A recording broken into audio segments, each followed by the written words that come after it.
now we a walking photosynthesis. To wash away our sins, but that wasn't worth. To live as Christ but die as gain. So we switched up on detergents. They said it going platinum is a million record sold. City takers going platinum, that's a million saved souls. With relationships, discipleship, the gospel's what we teaching. And when we say rap, that stands for right after preaching. So when you punch a line, they say, ooh, that's nice. But shout it when we punch a line, that's a name in the book of life. Hot about the bed with a passion for a greater work. Called by a savior who been with me since my date of birth. Same savior with me while we infiltrating Satan's turf. Knowing the Lord on my side, providing the time, so shout it, we're making it work. Now I'm on the mission, Holy Spirit give me vision. Boy, we really city takers, y'all can have the competition. Only righteous acquisition. And we trying to catch a slipping wings. Throwing up religion, we just trying to build position.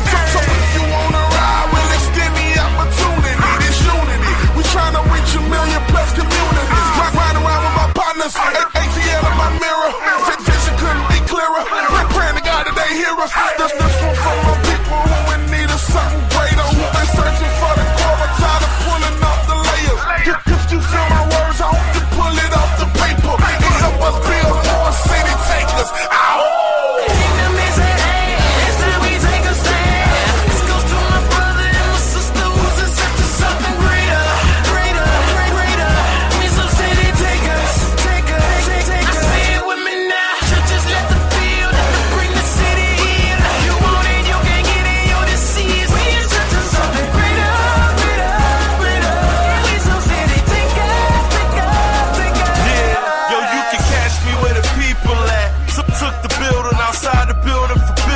The streets is where the steeple at.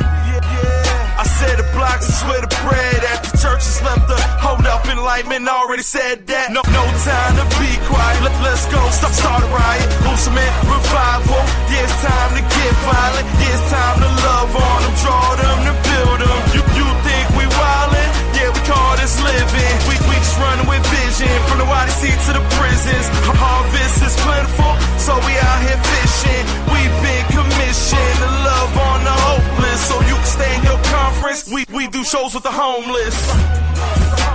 From our city to yours, we live this life for real, so we'll take this thing on tour. It ain't about my clique, yeah, we urban reach and we cross over. Till heaven and earth collide, yeah, we'll fight fights, we also. Okay, now, I said we strapped up, coming to take your city, bruh.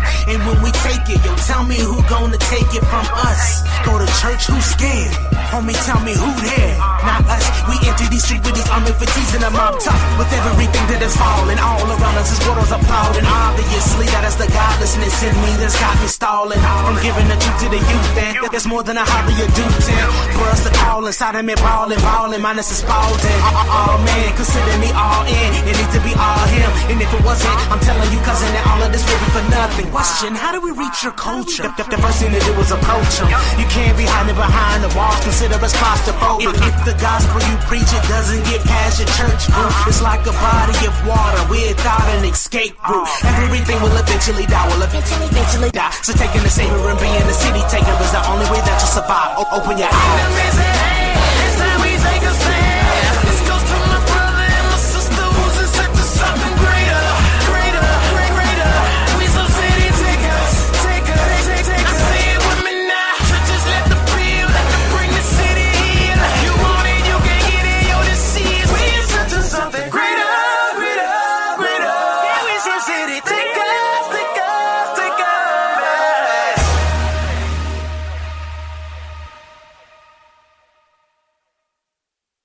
Yo, what's going on? This is MC Jin. Yeah, and you're checking out the Track Stars. We're in the field, live and direct. Peace.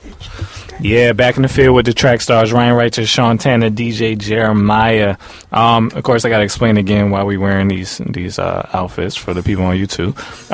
Again, our boy Jeremiah got married today to Maya. Yeah.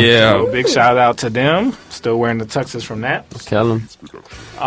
But yeah, so and shout out to CB's Productions for these instrumentals. We appreciate that, man. Yeah, so, of course, we got another noteworthy for you guys today. But first, before we get into that, we got a recap. Remember, we've been asking people to send in their noteworthy responses if they followed our advice or not. You remember the one about girls? It was called Girls. I think it was a guy who was interested in a girl, or I can't remember the exact details. We have to go back and watch the thing. But he sent in this response. So go watch The Girls, Noteworthy. It was one of the first ones we did, I think. Oh, wow. I think it was... I can't... I'll have to watch it again. But this is what he said, and hopefully this will help clear up. All right, he said... It's been a while since I sent in the first Noteworthy. It took me another year for me to move on from her, but with God's power, I did.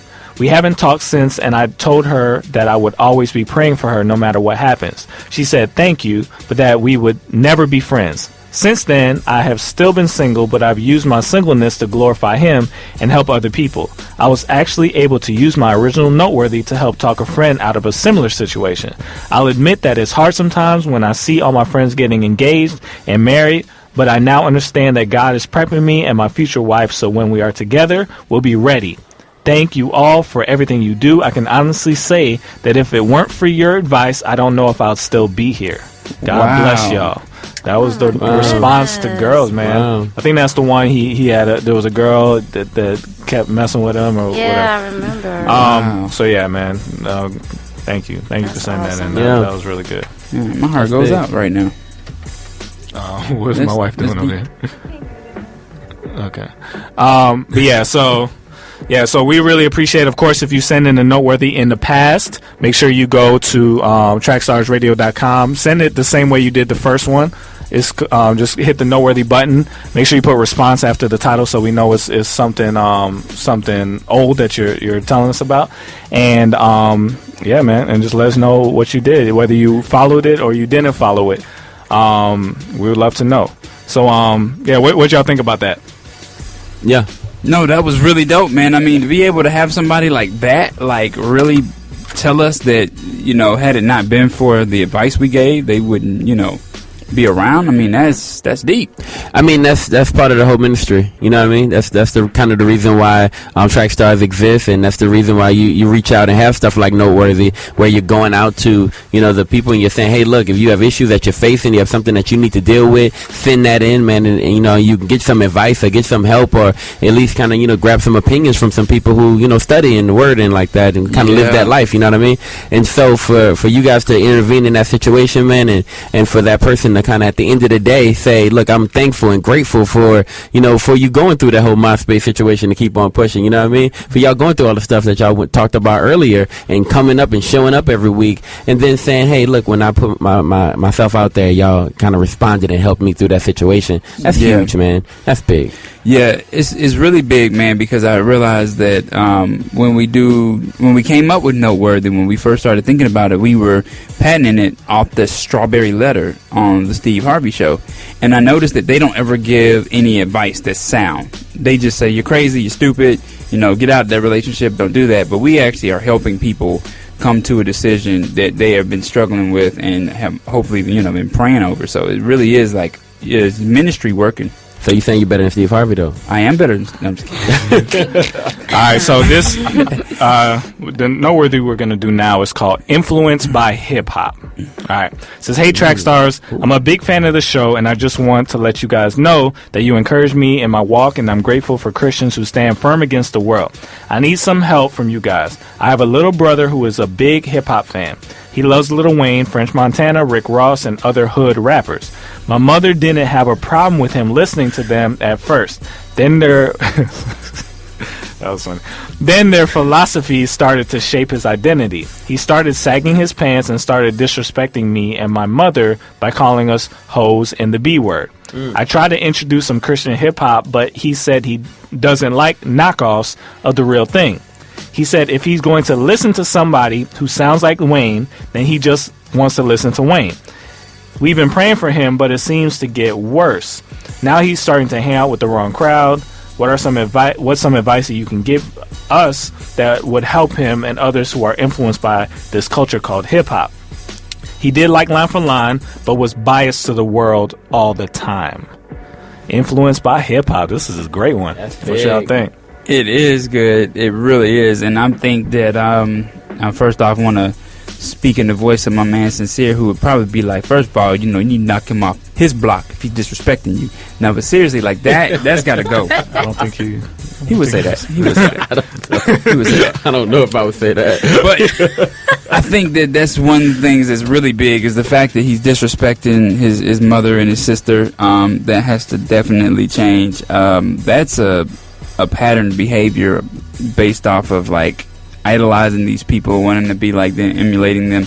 And I think that's just a dangerous road to allow him to continue to go down. Like as a parent, and as an older sibling, you do have right to tell him, like, you know, cease on this. You might have to put them paws on him.